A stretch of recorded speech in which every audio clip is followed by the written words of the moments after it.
매주 월요일 우리 사회 현안을 놓고 뜨겁게 토론해보는 시간이죠. 자, 오늘은 유은혜 신임 교육부 장관이 원래 금지하기로 예정됐던 유치원의 이 방과 후 영어 교육 다시 허용하겠다 이렇게 밝히면서 논란이 되고 있죠. 그럼 초등학교 1, 2학년도 역시 또 허용되는 거냐 논란이 확산되는데 오늘 이 문제 토론해봅니다. 청취자 여러분께서도 참여해 주세요. 단문 50원, 장문 100원의 유료 문자 또는 카톡, 네임버, 유튜브 댓글로 참여해 주시면 제가 소개해 드리겠고요. 시사평론가 장혜찬 씨, 또 녹색당의 신지혜 서울시당 위원장 오늘도 나오셨습니다. 어서 오십시오. 안녕하세요. 네, 안녕하세요. 네. 먼저 유치원 방과 후 영어 교육이 원래는 허용됐었는데 금지시킨 거죠? 네, 그 시작은 2014년도 9월부터 시작됐는데요. 그 공교육을 정상화시킨다는 목표를 위해서 선행교육을 공교육 전 과정에서 금지시켰던 선행학습 금지법에서부터 시작됩니다. 예. 이때 초등학교 1, 2학년 방과 후 수업에서 영어 수업을 없애자라는 의견들이 있었고 예. 그것이 3년 6개월의 그 유예 기간을 거쳐서 원래 올해 3월에 금지되기로 했었어요. 예. 근데 그것에 맞춰서 이제 초등학교 방과 후 수업뿐만이 아니라 유치원 방과 후 수업까지 영어 수업을 금지시키자라고 해서 교육부가 작년 12월에 그 혁신 방안 방침을 발표합니다. 예. 근데 1월에 들어서서 학부모 측 단체에서 굉장히 심하게 반발이 일어났었어요. 국민청원도 올라오고. 그래서 이제 교육부에서 그러면 반발이 심하니까 다시 한번 논의해보자라고 결정했었던 것이죠.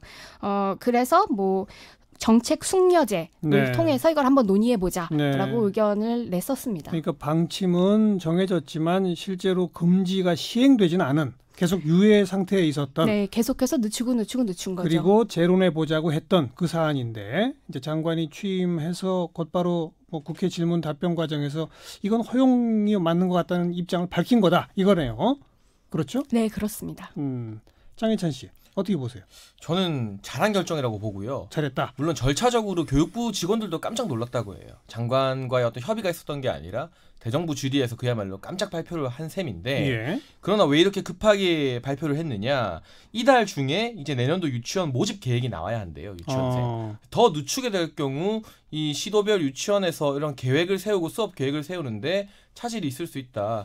그래서 미룰 수 없기 때문에 빨리 결정을 한 것이다 이렇게 보여지고요. 예. 그리고 개인적으로도 유은혜 장관 같은 경우 취임할 때 1년짜리 장관이 아니냐는 논란이 있었잖아요. 아마도 2020년 총선에 재출마할 것으로 예상이 되는데 그러면 공론화나 이런 과정으로 해서 하나같이 이슈들을 끌기보다는 빨리빨리 결정을 해서 성과를 그 안에 내야만 본인의 어떤 명분도 충족시킬 수 있고 김상곤 전임 장관이 잘하고 물러난 게 아니라 사실은 경질성으로 문책당하다시피 이제 퇴임한 것이거든요. 예. 그래서 김상곤 정책 지우기 효과, 이 김상곤 장관이 시도했던 이런 선행학습 금지라던가 영어 유치원, 영어 방과 후 교육 금지에 대해서 예. 좀 다른 모습, 자신만의 색깔을 보여주는 방안에서 이런 신속한 결정을 내린 것으로 보여집니다. 그리고 이건 유치원뿐 아니라 초등 1, 2학년까지 방과 후 영어 교육을 하도록 하는 게 좋다 이런 네, 입장인 거죠? 그게 왜 그러냐면 유치원 때는 선행학습했는데 1, 2학년 때 맥이 끊기고 3학년부터 다시 한다. 논리적으로도 맞지 않잖아요. 그러니까 이거는 하나로 묶어서 가야 되는 네, 거고. 그 최근 학부모 간담회에서도 예. 1, 2학년 허용해달라는 학부모들의 의견을 받았어요. 그래서 긍정적으로 검토하겠다고 유은혜 장관이 답변한 것으로 알고 있습니다. 신지혜 씨는 어떻게 보세요? 저는 초등학교 방과 후 교육뿐만 아니라 유치원 어린이집에서도 영어를 방과 후 교육으로 해주는 것에 대해서 문제적으로 바라보고 있습니다. 문제다. 네, 어린이들이 특히나 그 아동 유아기 때 영어를 얼마나 습득할 수 있겠어요. 그러니까 사실 영어 교육 시간 때 A, B, C를 외우고 I am a boy, you are a girl 얘기하는 게 답니다. 그러니까 사실 놀이로서 영어를 학습한다기보다는 계속해서 암기하고 배우는 것이죠. 근데 제가 학교 그 교사, 초등학생 1학년을 가르치고 계신 교사분께 한번 여쭤봤더니 예.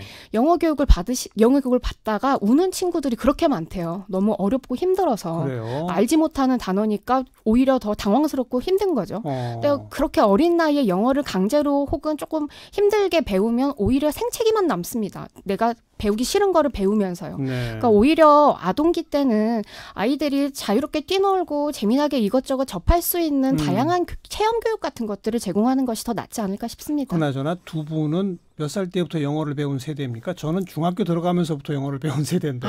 아, 저는 초등학교 때부터 배웠어요. 초등학교 몇 학년? 아마 4학년인가 4학년? 그랬던 것 같아요. 장혜찬 씨는? 아마 3학년일 겁니다. 저때 이제 공교육에서 3학년부터 영어를 가르치도록 했던 것 같고요. 그러나 저는 유치원 때부터 놀이 형식으로 영어를 배운 기억은 납니다. 아, 그래요? 그리고 제가 이제 대학을 갑자기 뭐 외국으로 가서 영어로 수업을 받게 됐는데 네. 그때 제가 고등학교 때까지 막 영어를 대단히 잘하는 학생이 아니었음에도 불구하고 어릴 때부터 어쨌든 영어 문화를 접했던 게 제가 대학에 가서 빨리 적응을 하고 영어를 익히는데 저는 많은 도움이 됐었거든요. 어허. 그리고 지금 이제 어린 학생들이 스트레스를 과도하게 받을 수 있다고 지적해 주셨어요. 예. 그것은 분명 사실일 수 있습니다. 그러나 이번에 유은혜 장관이 학부모 간담회에서 대답을 한 걸 보면요. 그동안 선행학습 문제됐던 게 너무나 이 어린 학생들에게 이 암기 위주로 영어 수업을 좀 어렵게 했던 게 문제다. 유치원에서 허용하는 것도 이 지적인 영어 수업보다는 놀이 체험 영어 수업으로 허용하겠다는 거거든요. 초등학교 1, 2학년도 다시 재개하게 되면 암기 위주의 막 복잡한 어떤 성적을 요구하는 과목으로서가 아니라 정말 놀이나 체험 과정으로서 영어가 낯설지 않게 느껴지게끔 정말 놀이 수준 정도로 재개한다는 것이지 어린아이들에게 막 우리 뭐 모의고사 영어 가르치듯이 그렇게 가르치겠다는 건 아니거든요. 네. 그래서 그 정도 놀이 방안 정도의 영어 교육 재개라면 충분히 허락해도 되지 않나. 나중에 저처럼 영어를 정말 필요하게 됐을 때 그때 경험이 도움이 되지 않나 싶어요. 저는. 예. 두 분이 뭐 영어 교육 전문가는 아니지만 그렇진 않지만 토론해 보세요. 네. 예. 근데 제가 몇 가지 좀 자료들을 살펴보니까 네. 그 어릴 때 영어를 배운다고 해서 를 네이티브처럼 할 수 있는 것은 또 아니더라고요. 그러니까 그게 좋냐 안 좋냐에 대해서는 그 연구 결과마다 조금씩 다릅니다만 어릴 때 배운다 그래서 좋다라는 결과는 찾기 좀 어려웠습니다. 특히 뭐 2015년도에 유아 정책 연구소에서 낸 자료들을 좀 보면 듣기의 경우 성인 때 시작하던 뭐 아니면 초등학생 때 시작하던 별 차이가 없다고 나와요. 그래요. 그리고 말하기의 경우 초등학교 3학년 때 시작한 거랑 만 5세 때 시작한 거랑 비교해 봤더니 오히려 초등학교 3학년 때 시작한 게 훨씬 더 그 학습 능력이 좋은 거예요. 훨씬 효율적이었다고 나옵니다. 그러니까 굳이 우리 학부모들께서 어린 친구들에게 영어를 빨리 배우게 하기 위해서 많은 돈을 쓰고 조급해하실 필요가 없다는 것이죠. 네. 그리고 저도 사실 초등학교 한 3학년, 4학년 때부터 영어 학원을 한번 다닌 적이 있어요. 그때 그 외국인 분이 강사로 가르쳐주는 거였는데 외국인 강사도 강사대로 힘들고 저도 힘들었습니다. 그때 배웠던 건 거의 기억에 남지 않아요. 그분이 힘들어하셨던 것만 기억에 남고요. 네. 오히려 그 정말 필요할 때 내가 영어를 배워야겠다라고 생각할 때 그 시기 때 효율적으로 배우면 그 학생들의 그 교육에 대한 그 그래요. 열정 이런 것과도 함께 합쳐져서 저 좋은 결과를 낼 수 있지 않을까 싶습니다. 신지혜 씨와 입장이 비슷한 분들이 글을 막 올리고 있어요. 박선희님, 제가 직접 아이를 키워보니까 중학생 때 시작한 게 가장 효율적이더라고요. 유아기나 초등학생 때는 그냥 우리말 잘 익히면서 많이 노는 게 좋죠. 이런 거. 배춘화님, 저희 아이도 작년에 4살이었는데 어린이집에서 영어를 배웠는데 그냥 달달달 배워서 발표해야 하는 모습이 안쓰럽다고요. 이런 의견들이 있었고요. 자, 이제 장혜찬 씨 얘기해 보세요. 이은노 씨가 그래도 언어 여러 개 익히는 게 중요하죠라는 문자도 주셨는데 이건 제가 좀 이따 소개할 거예요. 장혜찬 씨 얘기 들은 다음에. 네, 전 최근에 하나 예를 들어보고 싶어요. 지금 엄청난 인기를 받고 있는 이 축구 선수 박주호 씨의 아들 TV 통해서 나은이라는 아이가 있는데 4살인데 이 아이가 영어, 한국어, 독일어, 스페인어를 구사합니다.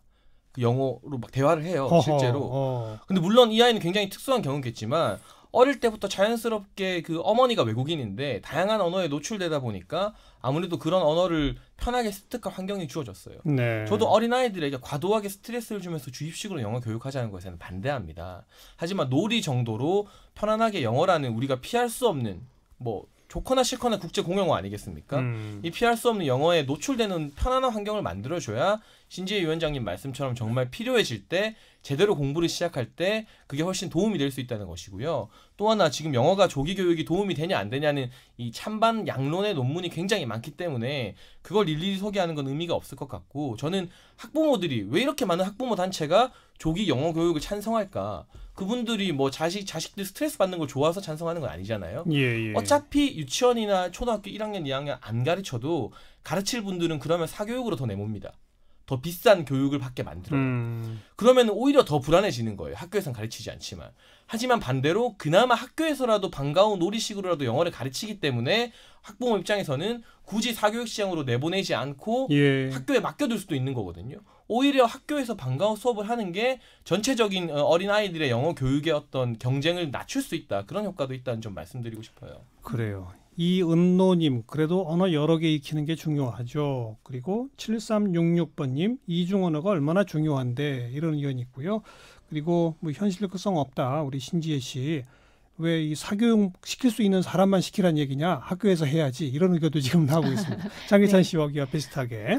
저도 학교에서 할 수 있으면 하는 게 좋겠죠. 근데 잠깐 장혜찬 씨가 예시를 들어줬던 4개 국어를 능수능란하게 할 수 있는 것이라는 건 완전히 다른 환경에서 놓여져 있어야지만 가능합니다. 그러니까 한국 같은 경우에는 모국어를 영어로 쓰는 나라가 아니에요. 그러니까 즉 영어로 듣고 생각하고 말하고 읽고 쓰고 하는 걸 24시간 내내 노출된 환경이 아니라는 거죠. 예. 아까 말씀해 주셨던 사례 같은 경우에는 어머니가 외국인이기 때문에 혹은 외국에 자주 가기 때문에 그런 상황에 많이 접하니까 영어를 그렇게 쓸 수밖에 없는 것이지. 근데 지금 한국에 있는 학생들이 그런 것이 아니지 않습니까? 우리가 정말 그래야 된다면 영어를 모국어로 채택해야죠.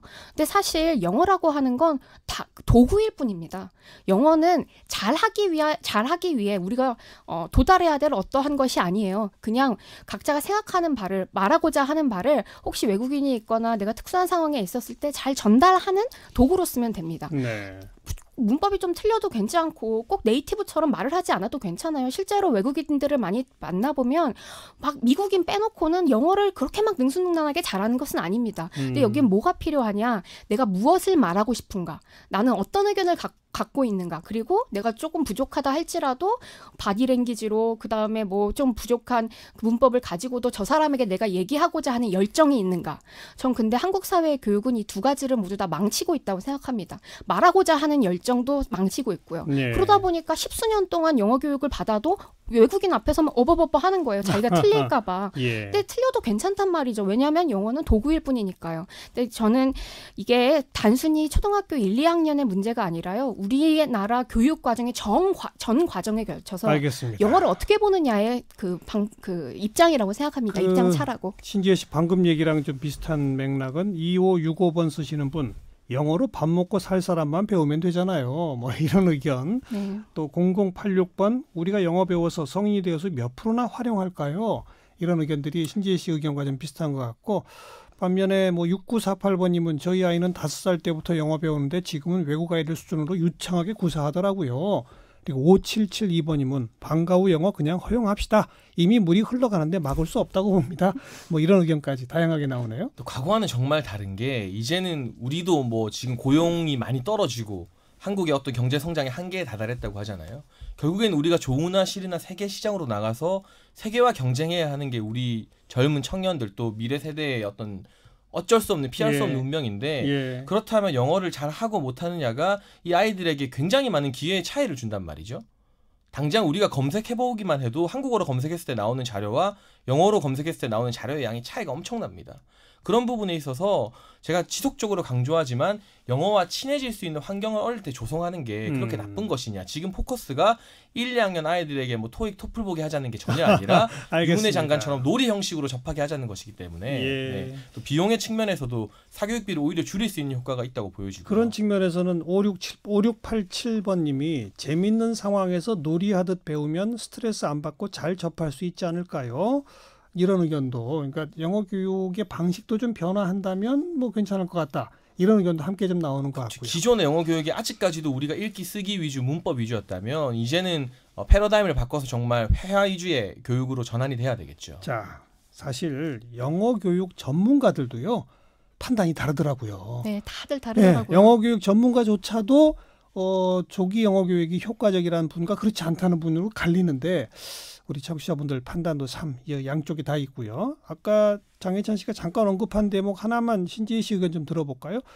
이게 원래 이 정책 숙려제 공론화 과정을 거치기로 한 과제인데 시간 끌 것 없이 이건 장관이 그냥 팍팍 결정해내는 게 좋다라고 장혜찬 씨는 얘기했어요. 네. 신지혜 씨 그 대목 어떻게 보세요?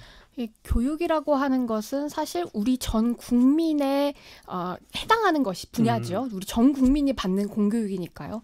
전 그렇다면 국민들의 의견을 제대로 청취하고 우리가 수기민주주의라고 하는 과정들을 잘 거쳐서 정책들을 큰 줄기들을 짜나가는 게 중요하다고 생각합니다. 근데 이거 같은 경우에는 그 2014년도에 이미 우리가 공교육이라고 하는 영역을 튼튼하게 만들자. 그리고 선행교육이 아니라 인간 중심으로 한 교육들을 공교육에서 실현시키자라고 한 것에 조금 반대되는 결정들을 윤은혜 그 장관께서 하신 게 아닌가 싶습니다. 그리고 사실 이게 올해 9월부터 정책 숙려제 과정을 통해서 그러니까 뭐 국민들의 의견, 그러니까 뭐 일반 국민, 학생, 학부모, 교사, 대학 그 관련 관계자분들 뭐 이런 분들을 다 모셔서 이 수기 과정을 거치기로 예고되어 있었어요. 이미 9월에 하기로. 근데 이것들을 모두 다 뒤엎고 그 장관이 그냥 뭐 그 토론이나 뭐 의논 없이 그냥 바로 우리는 문제다 이렇게 한 건.